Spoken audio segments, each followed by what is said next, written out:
আজকে খেলা হবে বিএনপির ফ্যামিলি কার্ড নিয়ে। বিএনপি যে কি পরিমাণে বেকুবের দল হয়েছে তা আজকে আমরা মজা নিয়ে দেখবো। আঙ্কেরও তো পপকর্ন কেনার পয়সা নাই, মুড়ির টিন নিয়ে বসেন, যান যান যান তাড়াতাড়ি নিয়ে আসেন।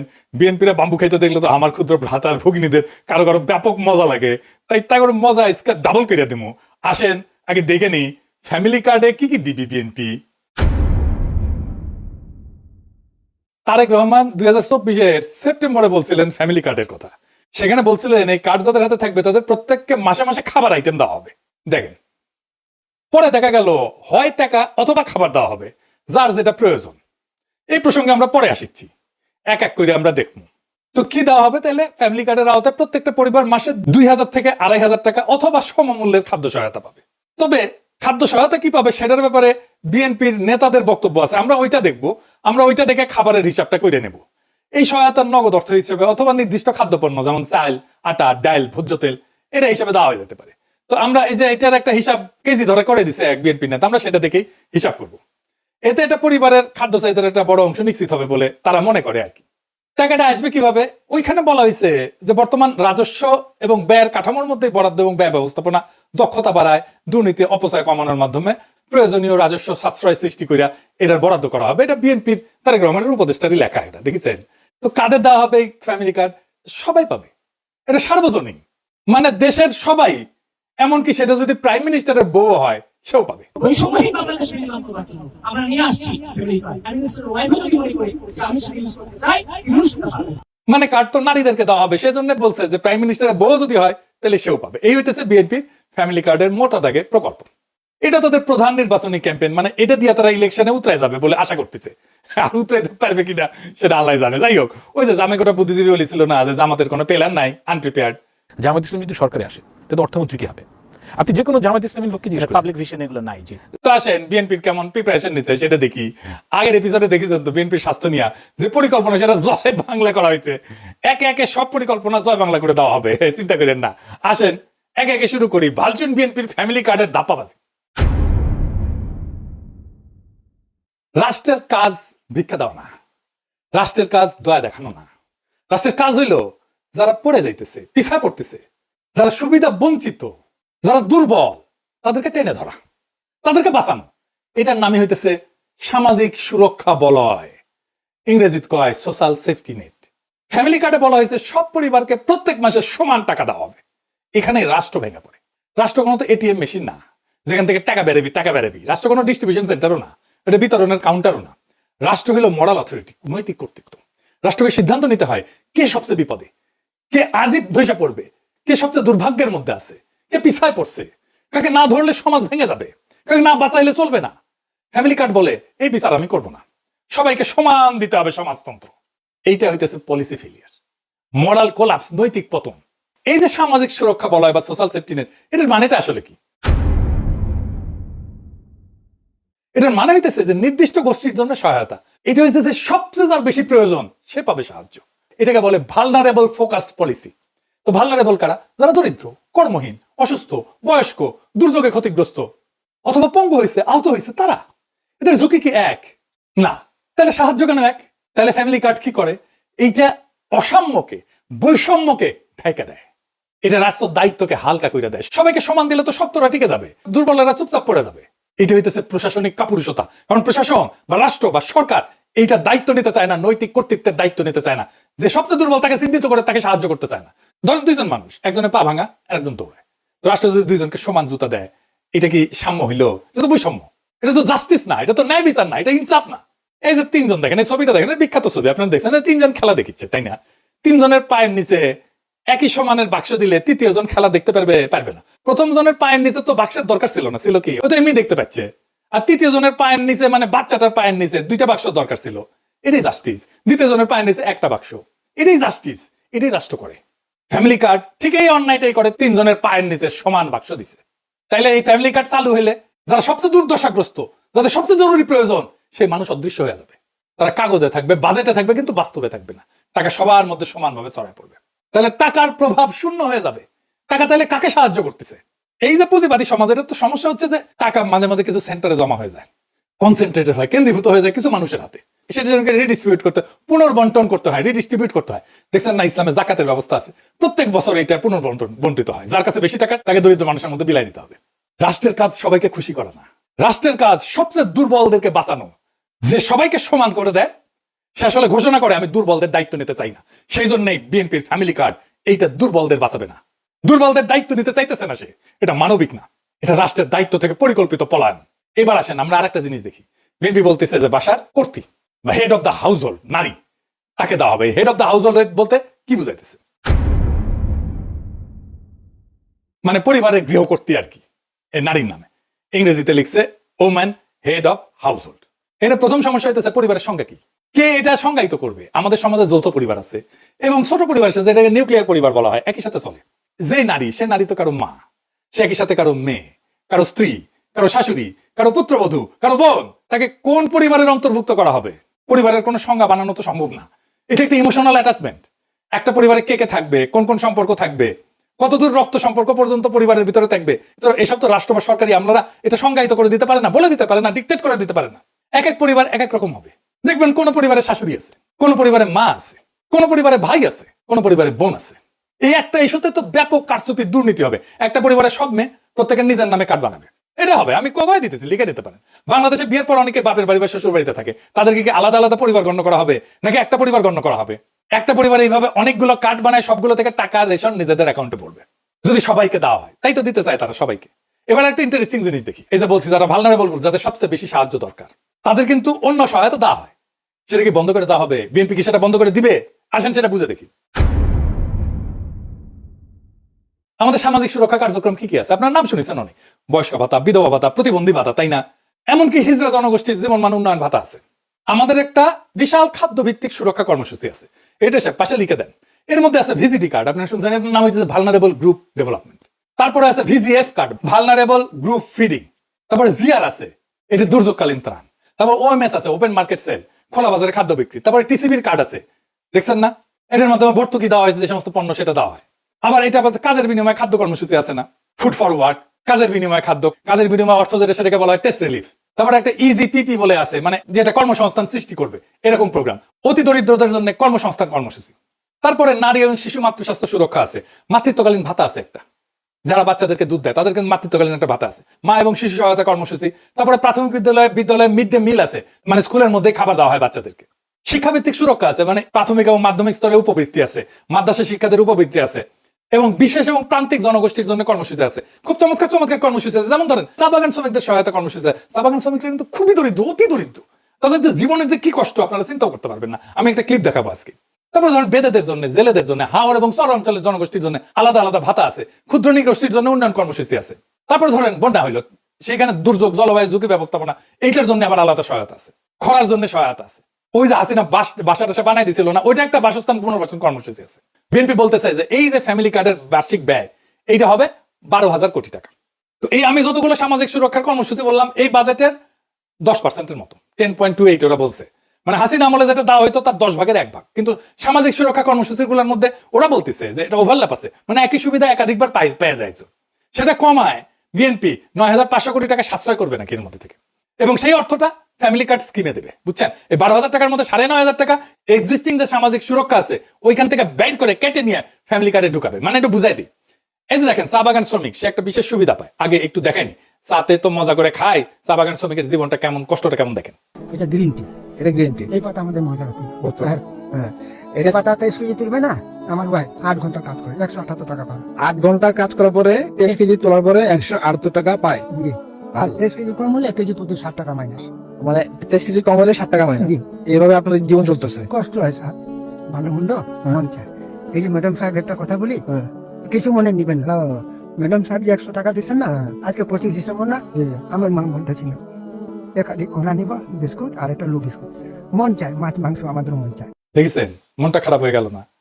এই লোকের মা ধরেন, যে যার কথা বলতেছিল ওই লোকটা, সে বয়স্ক নারী ভাতা পায় নিশ্চয়ই, আর চা শ্রমিকের ভাতা পায়, তাই না? 2টা ভাতা পায়। এইটারে বলতেছে ওভারল্যাপ, মানে তুমি তো 2টা নিতে পারবে না। এইখানে দরিদ্র সুবিধা বঞ্চিত মানুষের টাকা সরায় না ফ্যামিলি কার্ড দিবে। টেম্পু স্ট্যান্ডে চান্দাবাজি করতে করতে অভ্যাস খারাপ হয়ে গেছে।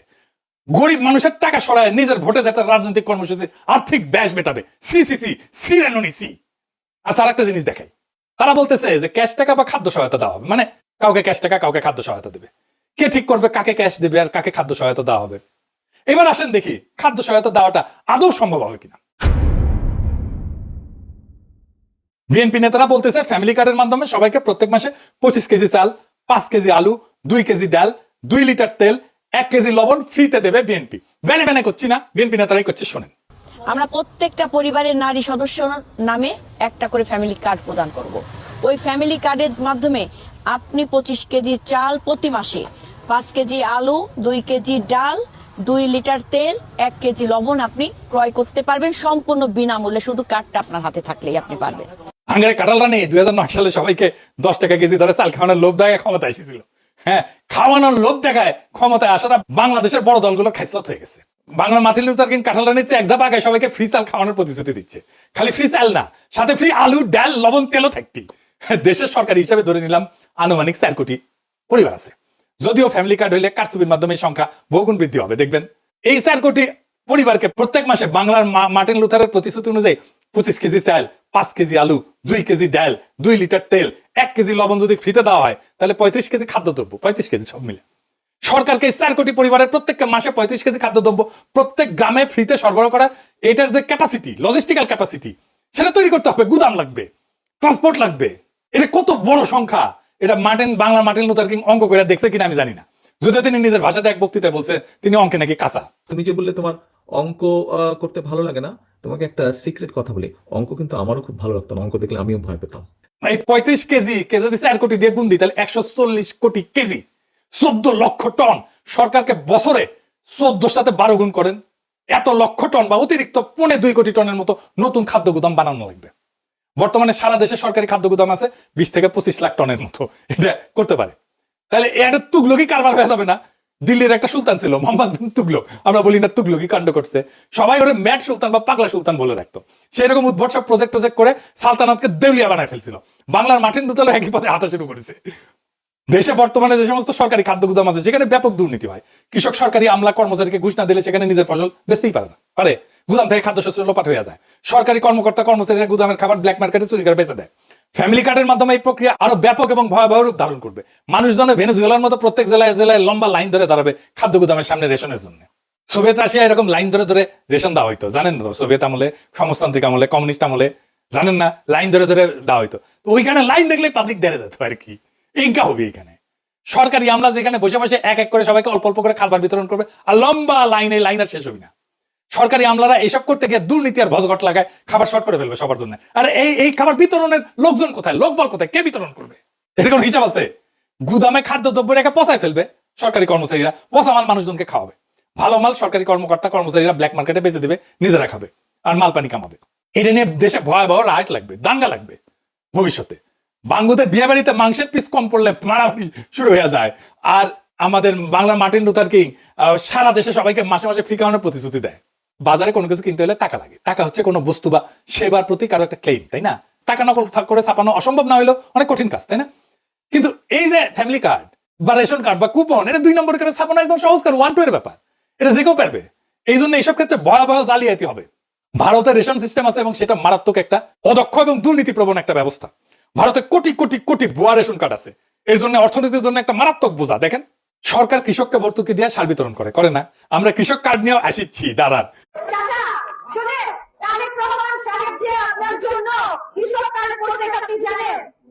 একটা কৃষক কার্ড করছে যে, জানেন এই কৃষক কার্ডে কি থাকবে জানেন?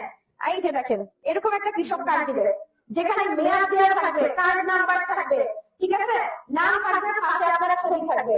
এই কৃষক কার্ডের মাধ্যমে আপনি ফ্রি কীটনাশক, না হচ্ছে বীজ, না কোনো না কোনো কিছু পাবেন, ঠিক আছে? এবং এটা শুধুমাত্র আমাদের দল করবে। তো এই সার বিতরণের ব্যাপক দুর্নীতিগ্রস্ত একটা ব্যবস্থা। যারা কৃষক ভাই আছেন তারা এটা ভালো করে জানেন। এটা এলাকার প্রভাবশালী নেতা কর্মীদের মাল পানি কামানোর জন্য একটা লোভনীয় পেশা। সেই সারের ডিলারশিপ কে নিবে? এটা নিয়ে এলাকায় রাজনৈতিক নেতাদের মধ্যে কামড়াকামড়ি হয়, মারপিট হয়। এই খাবার বিতরণের ডিলারশিপ নিয়েও টেম্পু স্ট্যান্ড পার্টির মধ্যে কামড়াকামড়ি হবে, খুনাখুনি হবে, মারপিট হবে। লিখে রাখতে পারেন, এখনই হয় টেম্পু স্ট্যান্ড নিয়ে মারপিট হয়। আধুনিক অর্থনীতির জনক অ্যাডাম স্মিথের আগেও মুসলিম ঐতিহাসিক এবং সমাজবিজ্ঞানী ইবনে খালদুন, তার একটা বই আছে মুকাদ্দিমা, আল মুকাদ্দিমা। এটাতে ডিটেলস ব্যাখ্যা করছেন কোন একটা শাসকের বা রাষ্ট্রের এই ধরনের বাণিজ্য কর্মকাণ্ডে অংশগ্রহণ করা ঠিক না, এটা উনি বলে দিচ্ছেন। এটা যে রাষ্ট্রের জন্য একটা বিধ্বংসী কাজ, সেটা তার বইয়েতে বিস্তারিত ব্যাখ্যা করছেন। এটা তার বইয়ের ইংলিশ অনুবাদ, সময় থাকলে পড়ে নিতে পারেন। জামাই কোটা বুদ্ধিজীবী নাকি এটা খুব প্রিয় বই, যাই হোক পরিচয় বুঝেছে কিনা কে জানে। ইবনে খালদুন এতই প্রভাবশালী এবং বিখ্যাত যে আমেরিকার প্রেসিডেন্ট রোনাল্ড রিগান পর্যন্ত তার বক্তব্যে ইবনে খালদুনকে কোট করতেন। শুনেন। I studied economics in college when I was young, and I learned there about a man named Ibn Khaldun who lived 1200 years ago in Egypt. And 1200 years ago he said in the beginning of the empire the rates were low, the tax rates were low, but the revenue was great. He said in the end of the empire, when the empire was collapsing, the rates were great and the revenue was low. আজকাল একজন ফরাসি political ইকোনমিস্টের সাথে পরিচয় করে দিই এবং দার্শনিক, তার নাম হচ্ছে ফ্রেডরিক বাস্তিয়াত। তার বইতেও এরকম থিম ব্যাখ্যা করছেন, এটাও ইংরেজিতে অনুবাদ। তার একটা চ্যাপ্টার আছে, তার নাম হচ্ছে দ্য ইন্টারমিডিয়ারি বা মধ্যস্বত্বভোগী। ওইটাতে উনি ব্যাখ্যা করছেন যে কোন সরকারি আমলা বা কর্মচারীরা একটা সমাজের সবচেয়ে বড় পরগাছা। সরকারি কর্মচারীরা কিছু মনে করেন না, এটা বইপত্রের কথা আমি কইলাম আর কি। ইংরেজ আমলের জমিদারদের চেয়ে বড় পরগাছা বর্তমান সরকারি কর্মকর্তা কর্মচারীরা। সাধারণ জনগণ ব্যবসায়িক টাকায় এদের বেতন ভাতা হয়, আবার এরাই সেই জনগণের কাছ থেকে ঘুষ নেয়, মাল চুরি করে, টাকা না পেলে কাজ করে না, ফাইল আটকায় রাখে, ফাইল টাকায় ঘুষ নেয়, আবার জনগণকে নিজের চাকর বাকর মনে করে, সান্না দেখলে আবার মেজাজ খারাপ করে। সব শেষে কাসাসুল আম্বিয়া থেকে একটা গপ্প শোনাই। হযরত সুলাইমান রাদিয়াল্লাহু আনহু নিজেকে অনেক ক্ষমতাধর ধনী বাদশা মনে কইরা একবার ঠিক করছিলেন তিনি আল্লাহর সৃষ্টি পৃথিবীর সকল জীবকে একবেলা খাওয়াবেন। এটার জন্য বিশাল রান্নার আয়োজন করলেন, ব্যাপক রান্না টান্না শেষ করে পরিবেশন করে সবাইকে দাওয়াত করতেন। ওই সময় সাগর থেকে একটা তিমি মাছ উঠে আসে, সেই তিমি মাছ উঠে এসে পুরা রান্না করে খাবার একাই খেয়ে শেষ করে ফেলে এবং বলে যে এটা তার মাত্র এক বেলার খাবার। এই গল্পের মূল শিক্ষা হচ্ছে হযরত সুলাইমান যত ক্ষমতাধর বাদশাহী হোক না কেন, আল্লাহর সৃষ্টি সকল প্রাণীর রিজিকের ব্যবস্থা করা তার সাধ্যের বাইরে। আল্লাহ তাআলা পৃথিবীর শত শত কোটি কোটি প্রাণীর রিজিকের ব্যবস্থা করেন কোনো সমস্যা ছাড়াই। কোন মানব শাসক যদি নিজেকে গড কমপ্লেক্সে ভোগা শুরু করে সিদ্ধান্ত নেয় যে কোটি কোটি মানুষকে বিনামূল্যে মাসে মাসে ফ্রিতে চাল ডাল আলু লবণ তেল এইসব খাবার খাওয়াবে, সেটা হইলে তার জন্য জীবনে সামনে বড় হোঁচট অপেক্ষা করা, আসারের অপেক্ষা করতেছে। এবার আসেন আরো দুইটা গুরুত্বপূর্ণ পয়েন্ট, বাজেট আর কাকে দেওয়া হবে এটা নিয়ে আলাপ করি। বিএনপি বলছে যে প্রথম 50 লাখ পরিবারকে দিবে, ভালো কথা। বিশ্বব্যাংক বলতেছে যে 2025 সালের শেষে বাংলাদেশে অতি দরিদ্র মানুষের সংখ্যা হইতে পারে 1,58,00,000-এর মতো, আর দরিদ্র মানুষের সংখ্যা হবে 3,90,00,000-এর মতো। সো আমরা তো এই অতি দরিদ্র এবং দরিদ্র মানুষদেরকে তো সাহায্যটা দিব, তাই না? তাহলে এই মোট দরিদ্র এবং অতি দরিদ্র মানুষের সংখ্যা কত? 5,48,00,000 জন। তো বাংলাদেশে গড় পরিবারের সদস্য সংখ্যা সাধারণত ধরা হয় 4.3 থেকে 4.5 জন প্রত্যেক পরিবারে। এটা বাংলাদেশের সরকারি হিসাব এবং আন্তর্জাতিক সংস্থা এটা ব্যবহার করে। আমি মাঝামাঝি ধরে নিচ্ছি 4.5 জন পরিবারের হিসাব। তাহলে 5,48,00,000 এটাকে যদি 4.5 দিয়ে ভাগ করি, তাহলে 1,22,00,000 পরিবার হইতেছে দরিদ্র এবং অতি দরিদ্র পরিবার। এর মধ্যে মাত্র 50 লাখকে কে নির্বাচন করবে? কিভাবে করবে? কোন ক্রাইটেরিয়া করবে? এই যে হারুন যে কইছে যে হারুনকে বলে আওয়ামী লীগকে ফ্যামিলি কার্ড দেবে, উনকে শুনেন। জামাতকে কখনো ভোট দিস না, আওয়ামী লীগকে আমাদেরকে ভোট দে, আমরা তোদেরকে হারুন ভাইকে বলে তোদের সবাইকে ফ্যামিলি কার্ড করে দেবো। এবার আসেন বাজেটের প্রশ্ন। এত বিরাট প্রকল্পের খরচ সরকার কই থেকে যোগান দেবে? আর যদি তারা বলে যে আগে যেটা সামাজিক সুরক্ষা কর্মসূচি ছিল সেটার বাইরে এটা নতুন, তাহলে এত বিরাট প্রকল্পের খরচ সরকার কই থেকে দিবে? বাংলাদেশ সরকারের বাজেট অলরেডি ওভার এক্সস্টেড। সরকারি বাজেট ডকুমেন্টে পড়া শিক্ষার আগে সে পড়লে বুঝবে সরকারের রাজস্ব আয়ের চাইতে খরচ অনেক বেশি। এছাড়া সামনে অনেক হাসিনার রেখা যাওয়া ঋণের ইনস্টলমেন্ট শোধ করার টাইম হয়ে আসতেছে, শোধ করা শুরু হবে এই 2026 থেকে। এরপর যদি আবার বাংলার মার্টিন লুথার কিং এই সমস্ত দুর্গোগী পরিকল্পনা নিয়ে আসে, তাহলে সরকার কেবলমাত্র একভাবে এটাকে ফাইন্যান্স করতে পারবে, সেটা হইতেছে সরকারি ভাবে টাকা চাপানো। এটা হইলে যে ভয়াবহ মুদ্রাস্ফীতি হবে, বাংলাদেশ পুরা রবার্ট মুগাবের জিম্বাবুয়েতে পরিণত হয়ে যাবে। তো বিএনপির সবকটা নির্বাচনী প্রতিশ্রুতির এইভাবে ফর্দাফাই করে দেওয়া হবে। ওরা জানে বাগে ছিলে 18 গা, পুলিশে ছিলে 36 গা, আর পিনাকি ছিলে জয় বাংলা।